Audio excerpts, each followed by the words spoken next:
Assalamualaikum warahmatullahi wabarakatuh.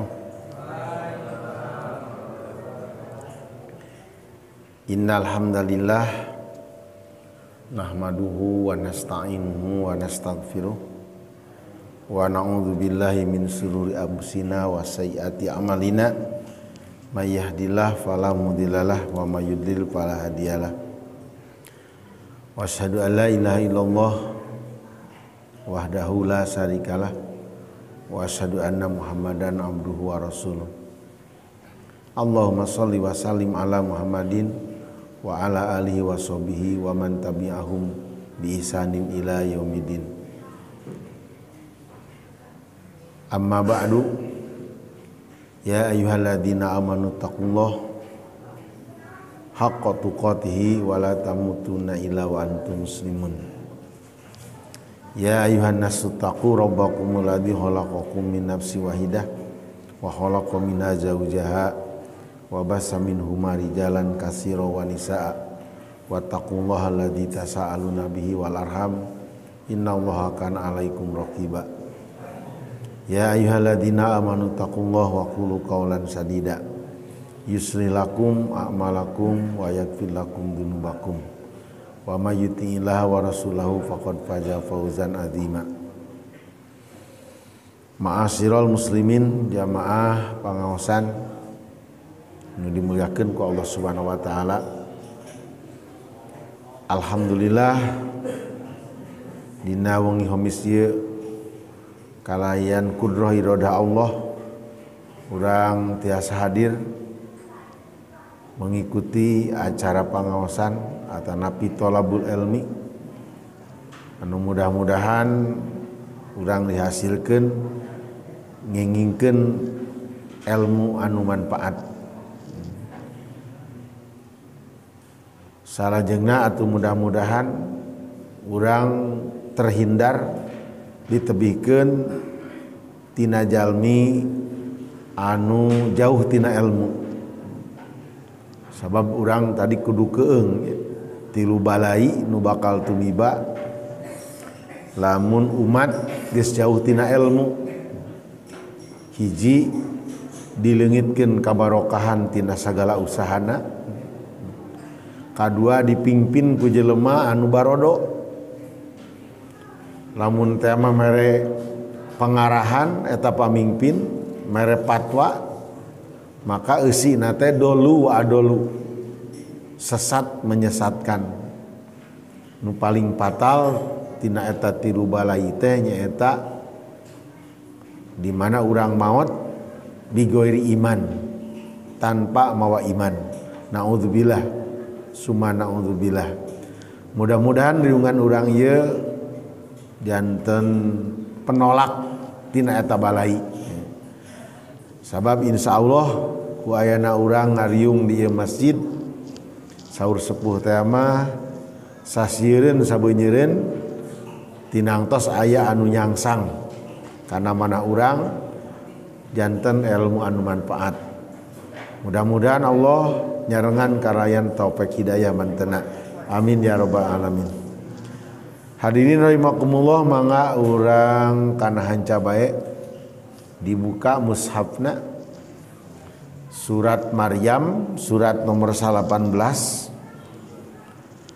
ayat kagenep 10 genep 7 genep 8 dugi ka 82 72 di ayat genep 10 genep dugi ka ayat 72 surah Maryam surat nomor 18 juz ka genep 11.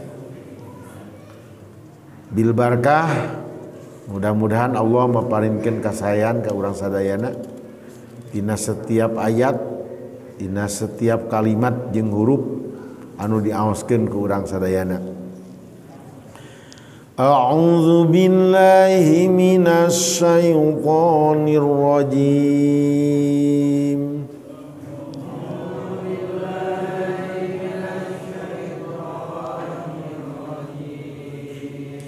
Bismillahirrahmanirrahim.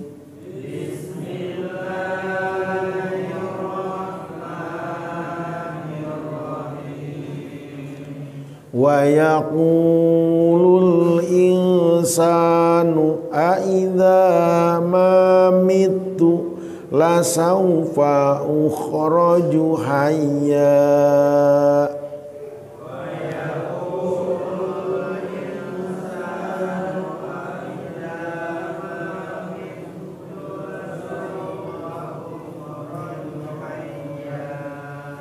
Awala yazkurul insanu anna khalaqnahu min qablu walam yaku syai'a.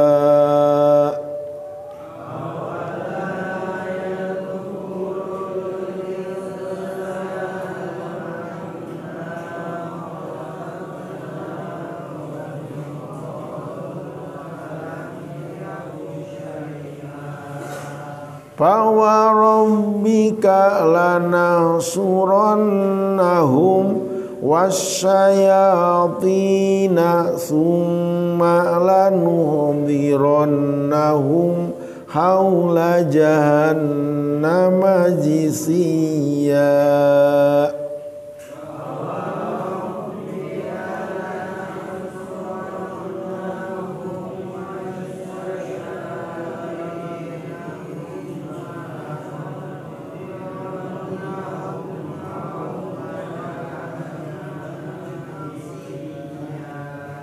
Summa lananzi'anna min kulli syi'atin ayyuhum asaddu 'alar rahmani itiya.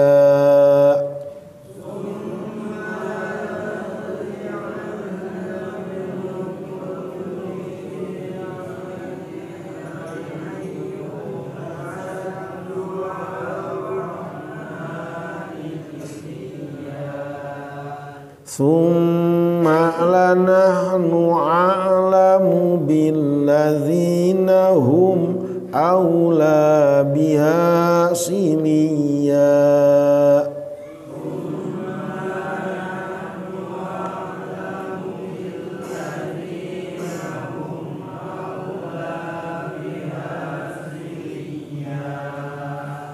Wa in minkum illa wariduha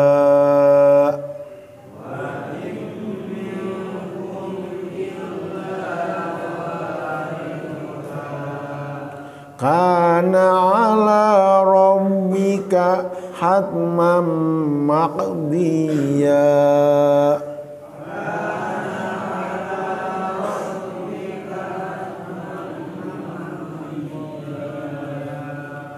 Thumma nunazzil ladzina taqaw wa nadharu zalimina fiha jisiya.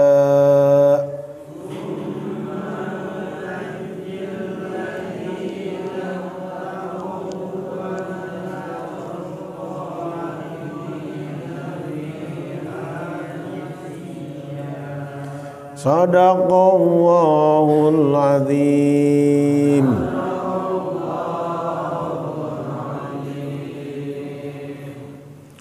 A'udzu billahi minasy syaithanir rajim. Bismillahirrahmanirrahim. Wa yaqulu jeung ngararomong al insanu jalma-jalma aidza mamitu naha bener lamun kaula geus maot la saupa ukhriju eta yakti bakal dikaluarkeun deui hayyan kalawan hirup. Maksudna yakulul kafiru ngomong jalma kafir alladzi la yusaddiqu bil ba'si nyaeta jelema anu teu percaya kana ayana ba'as hartosna dihudangkeun deui sakabeh jalma ba'dal mauti tina sanggeusna maut ala wajhil inkari wal istibadi kalawan manehna teh disababkeun ingkar jeung disababkeun mustahilna eta perkara. Nah, kacarioskeun di zaman Rasul aya hiji jalmi nu ngaranna Ubay bin Ka'ab atawa Walid bin Mughirah. Ieu Ubay bin Ka'ab jeung Walid bin Mughirah mun ceuk ayeuna mah meureun demo dipayuneun kaum muslimin. Manehna nyokot tulang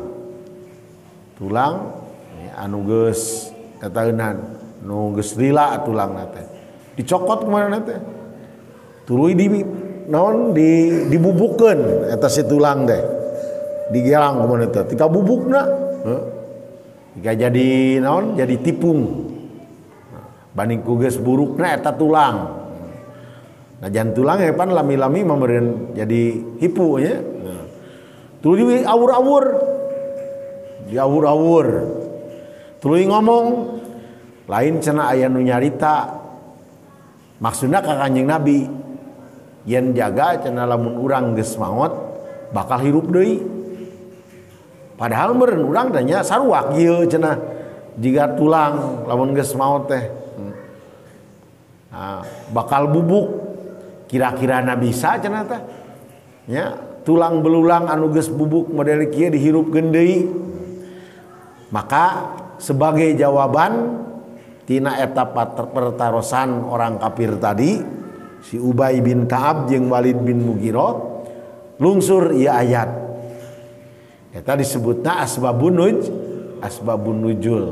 Jadi lungsurna ieu ayat teh berkaitan sareng peristiwa si Ubay bin Ka'ab jeung Walid bin Mughirah anu nanyakeun ka Kanjeng Nabi kuring mah teu percaya piraku deui cenah jelema anu geus bubuk tulang belulangna geus jadi tipung make rek hirup deui.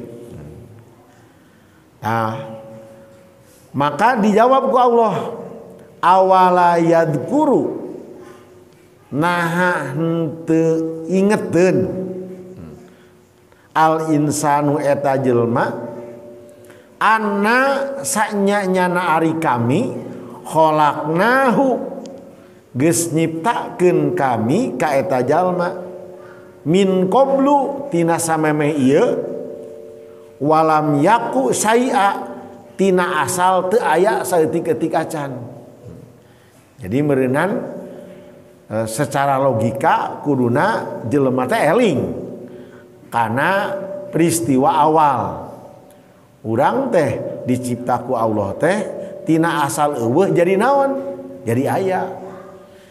Allah nyiptakeun tina asal eueuh jadi aya kawasaeun.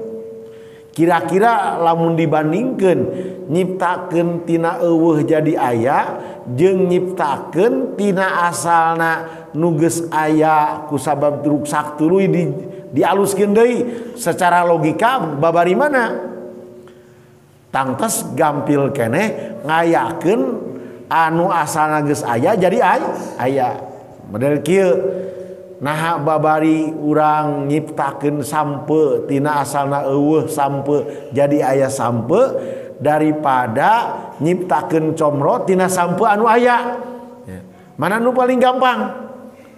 Nah pasti urang ngajawab babari nyeun comro tina sampe nu geus aya daripada ngayakeun sampe nu asalna eueuh naon eueuh sampe. Nah kuduna eta jalma kafir teh berpikir kitu Allah teh nyiptakeun jelema nu asalna naon lam yaku saia teu aya naon tuluy jadi aya cacakan kitu eta Allah kawasa. komo deui berenang ngahirupkeun deui jelema nu geus aya peda maot tuluy dihirupkeun deui ya. Tangtos Allah langkung kawasa. Jadi ku ieu ayat saur mufasir ya lawijtama'a kullul khalaiki ala iradati hujatin fil ba'si ala hadal ihtisori lama qadaru alaiha. Lamun sakabeh jelema bersepakat nyieun hujah keur menentang kana peristiwa datangna ba'as moal mampu ya. Sabab pasti akal sehat bakal berjalan seperti tadi ya. Cacakan nyiptakeun tina eueuh kana aya Allah naon kawasa sumawona ngahirupkeun jelema anu geus naon anu geus maot da aya najan geus tinggal tulang belulang. Lamun jelema berpikir seperti itu moal teu percaya kana ayana baas ya. Taku sabab jelema kafir nyarita kitu teu percaya kana aya baas ieu teh motifna teu aya sanes al inkar wal istibad ku sabab kupurna. Sabab nu ngaranna jelema kumpur ku Allah geus ditutup sumun bukmun umyun fahum layar jiun. Sumun naon sumun torek ya. Bukmun pire umyun lolong ku Allah geus dinaon geus dicap tah ditorekeun dedengianana tina perkara anu bener dilolongkeun tetenjoana tina perkara anu bener dipiriekeun ya bahamna tina caritaan anu bener sehingga layar jiun teu bisa balik deui kana jalan anu bener. Dalamun anu berpikir mah tangtos seperti tadi berpikirna. Jadi kanggo Allah moal leuwih sulit ngahirupkeun jalma nu maot daripada ngayakeun jelema nu asalna teu aya jadi aya. Maknya ari kana asalna aya jadi asalna teu aya jadi aya percaya, tina asalna maot jadi hirup deui jadi teu percaya. Ya. Kuduna leuwih percaya tina asalna maot jadi hirup deui nyaeta nu disebut ba'as teh. Pawarobika maka demi pangeran anjeun lanah suronnahum yakti kami bakal ngumpulkeun ka eta sakabeh jalma wasayatina jeung ka setan-setan pamingpinna. Jadi maksudna pawarobika ya Muhammad demi Allah hei Muhammad lanah suronna haulail mukadzibina bil ba'si ma'as sayatina alladina agwauhum. Jadi setiap jelema teh bakal diudangkeun ku Allah, dikumpulkeun ku Allah di alam mahsyar kalayan eta jelema teh disertakeun jeung setan nu jadi pamingpina anu bareto di dunia nyasarkeun kana dirina ya. Bahkan yuhsaru kullu kafirin ma'a saitonin pisil silatin ya. Malah jalma kafir teh dihudangkeunana di alam ba'as teh dibeungkeutkeun jeung setana ya. Oh si ieu teh pangna jadi kafir teh kusabab si ieu ya, pamingpina anu jadi dalangna anu jadi naon garadna anu jadi kokoncona ya.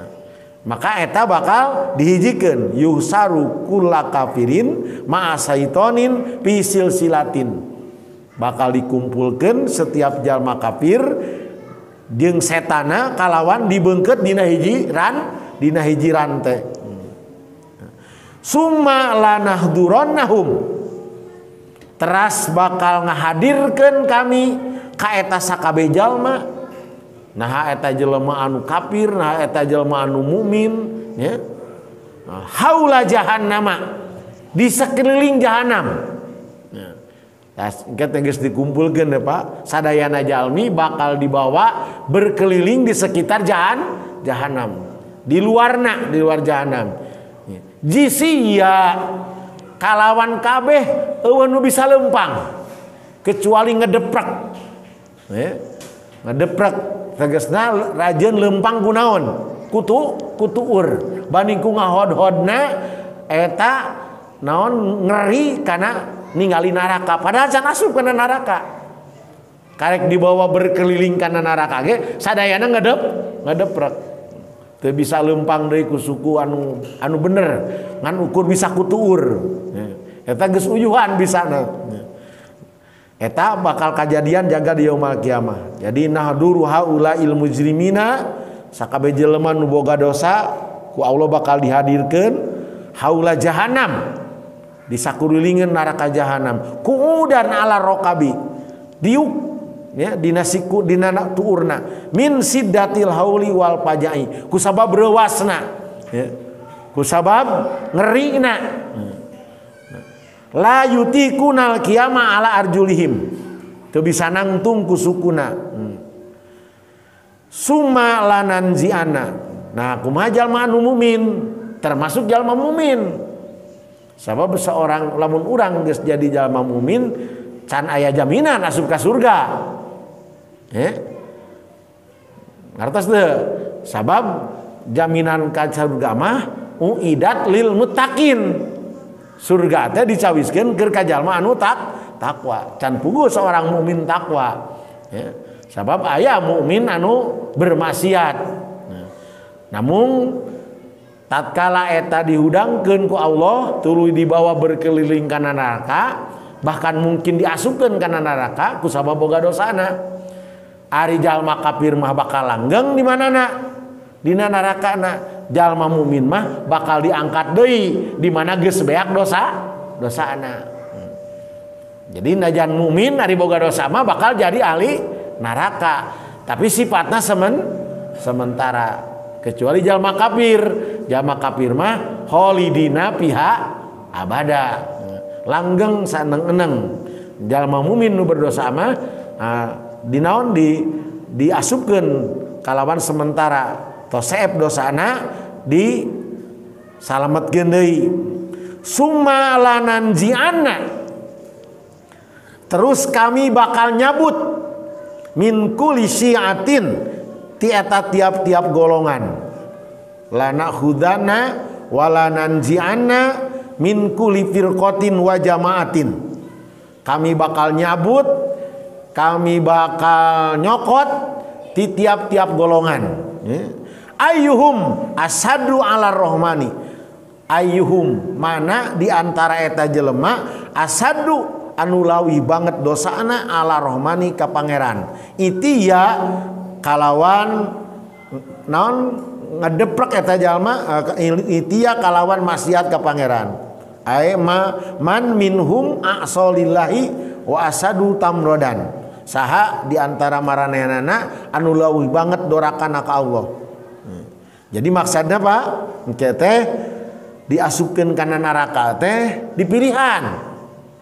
Mana nu panggedena dosa? Ya, eta nu pangheulana. Misalna ieu mah dosana ge 10. Ieu mah 8, ieu mah 8. Terus di ranking, ya, di ranking, diurutkeun ti nu panggede-gedena ti ka pangleutik-leutik. Nah, jadi nupang gede-gede dosa pangheulana diasupkeun kana nerakana. Anu kadua anu adina. Jadi lamun 10 meureun kana 8 kana 8 terus gitu. Tapi ka sadayana anu boga dosa asup ka mana? Kana neraka. Termasuk jalma mukmin tadi. Sok sanajan saeutik naonna dosana. Sabab eta tos jadi katangtosan Allah.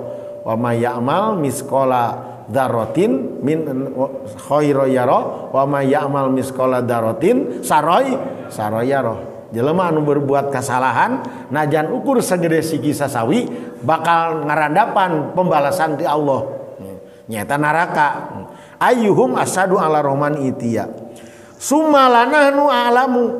Terus kami apal pisan billadzina hum mana jelema aula biha solia nu pangheulana bakal diasupkeun kana neraka ku Allah geus tos telekeun Pak moal bisa nyumput tah ya misalna urang teh dosana 10 mung dijieun ti heula ya arek susurumputannya sugana engke jadi paneuri teu tiasa daku Allah geus kanaon geus kacepeng sadayana oge ya.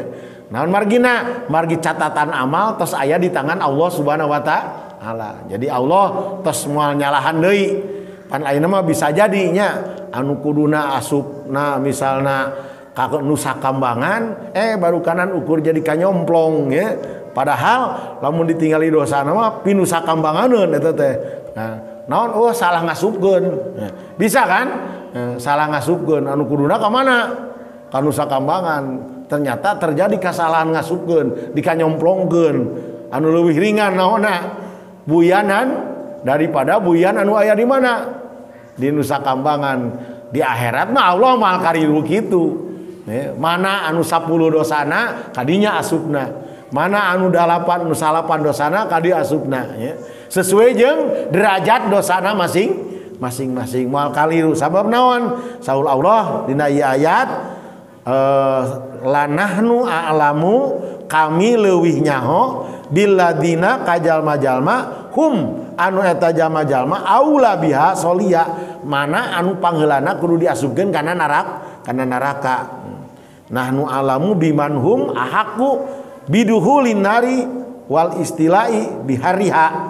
Saha anu pangheulana asup kana neraka jeung saha anu leuwih bakal meunang neraka anu leuwih panas. Wa miman yastahaku tadipal adab sahaja lemah anu bakal menang neraka anu leuwih lemah ya. Jadi aya bagianana moal kariru. Wa iminkum jeung teu aya di antara maraneh kabeh hitobna ka urang ya maraneh kabeh teh beureunan jalma mukmin illa wariduha kajaba sakabehna bakal ngaliwat kana eta neraka. Ae ma minkum ahadun min barin aw pajirin moal aya jelema di antara urang sadayana naha urang teh jelema anu sae soleh atawa jelema anu fajir doraka nya ila waridu alanar kecuali bakal ngaliwat kana neraka. Al mukminu lil uburi wal kafiru lil qalori. Jalma mukmin keur ngaliwat kana eta neraka teh ya. Sepanjang can saeb naona dosana jalma kafir pikeun langgeng di eta neraka. Jadi jalma mukmin asup kana neraka. Ngaran-ngaran fajirun mah ngaran-ngaran boga dosa mah ngan sifatna sementara. Nah, jalma kafir sumawona nu sifatna keur abadi. Kana ala robika hatman makdiya. Kana aya ala robika ka pangeran anjeun kana aya eta asukana neraka ala robika pikeun pangeran anjeun hatman makdia hiji katangtuan anu geus dipastikeun. Jadi moal bisa ditolak deui geus kitu ya naon protokolna jaga teh ya. Protokolna di akhirat teh sapertos kitu anu bakal ku urang dilalui teh bakal anu ku Allah terus dijelaskeun ayeuna yen kitu protokol anu bakal terjadi nu bakal kaalaman ku urang jaga di alam mahsyar. Hatman makdia eta geus jadi katangtuan anu dipastikeun. Kana dalikal wurud qadaan laziman hukum anu pasti la yumkinu khalfa moal mungkin nyalahan deui ya. Jadi naon anu dijelaskeun dina ayat sifatna pasti teu bisa ditolak. Tatkala urang nolak berarti kupur hukumna ya. Kupur karena ieu ayat. Summa nunaji terus kami nyalametkeun alladzina taqau. Nah, ka jalma anu takwa. Jalma takwa mah moal ngalaman. Nu kumaha jalma takwa teh nyaeta jalma mukmin anu imana dibuktikeun dina amal soleh. Eta nu disebut jalma mutakin. Nu tadi dina awal surat Al-Baqarah ningan ya. Alif lam mim dzalikal kitabu la raiba fihi hudal lil muttaqin alladzina yu'minuna bil ghaibi. Nah berarti imannya dibuktikan dah yu'minuna bil ghaibi teh wa yuqimunas salata. Nah, sebagai pembuktian tina naon? Tina iman karena perkara gaib. wa yuqimuna sholata wa mimma razaqnahum yunfikun. Terus anjeunna nganapakakeun ngainpakeun kana sebagian rezekina. Waladina yu'minuna bima unjila ilaika wa ma unjila min qablika. Jalma nu iman kana kitab Allah.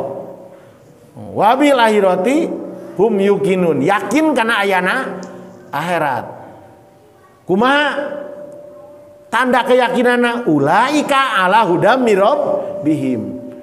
Katingali tekadna, ucapna, lampahna keur di dunia ala hudam mirab bihim. Aya dina garis pangeran, aya dina jalan Allah.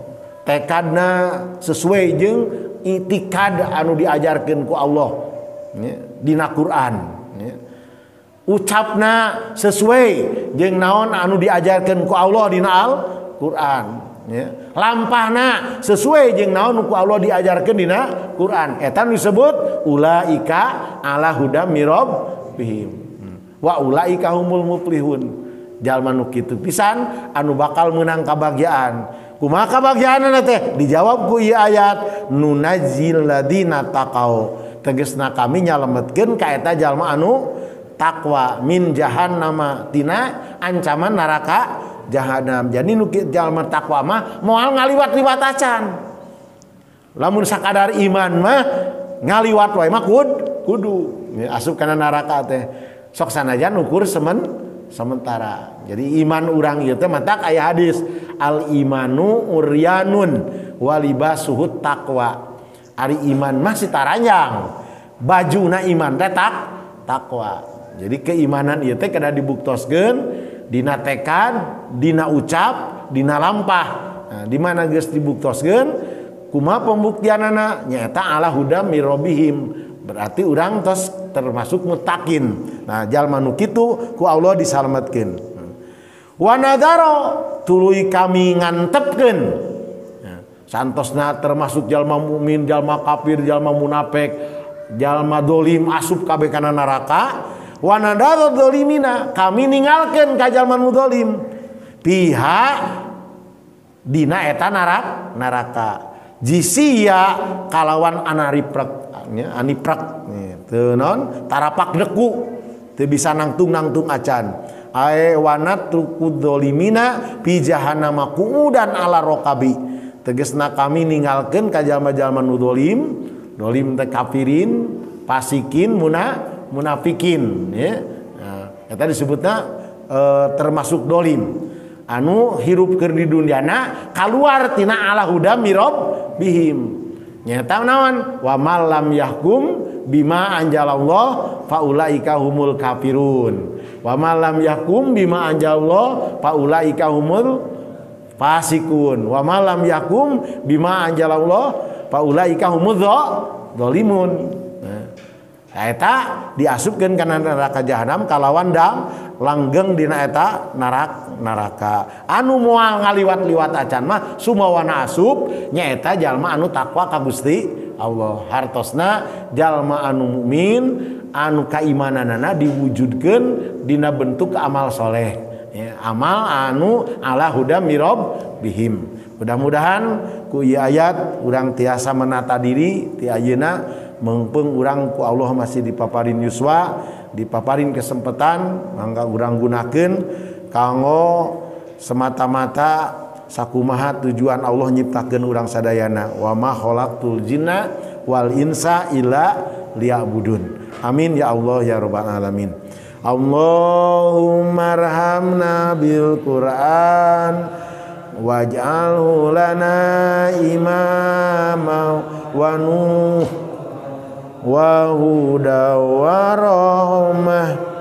Allahumma dzakirna minhu ma nasina wa 'alimna minhu ma jahilna warzuqna tilawatahu ana al-laili wa atrafan nahar waj'alhu lana hujatan ya rabbal alamin. Assalamualaikum warahmatullahi wabarakatuh.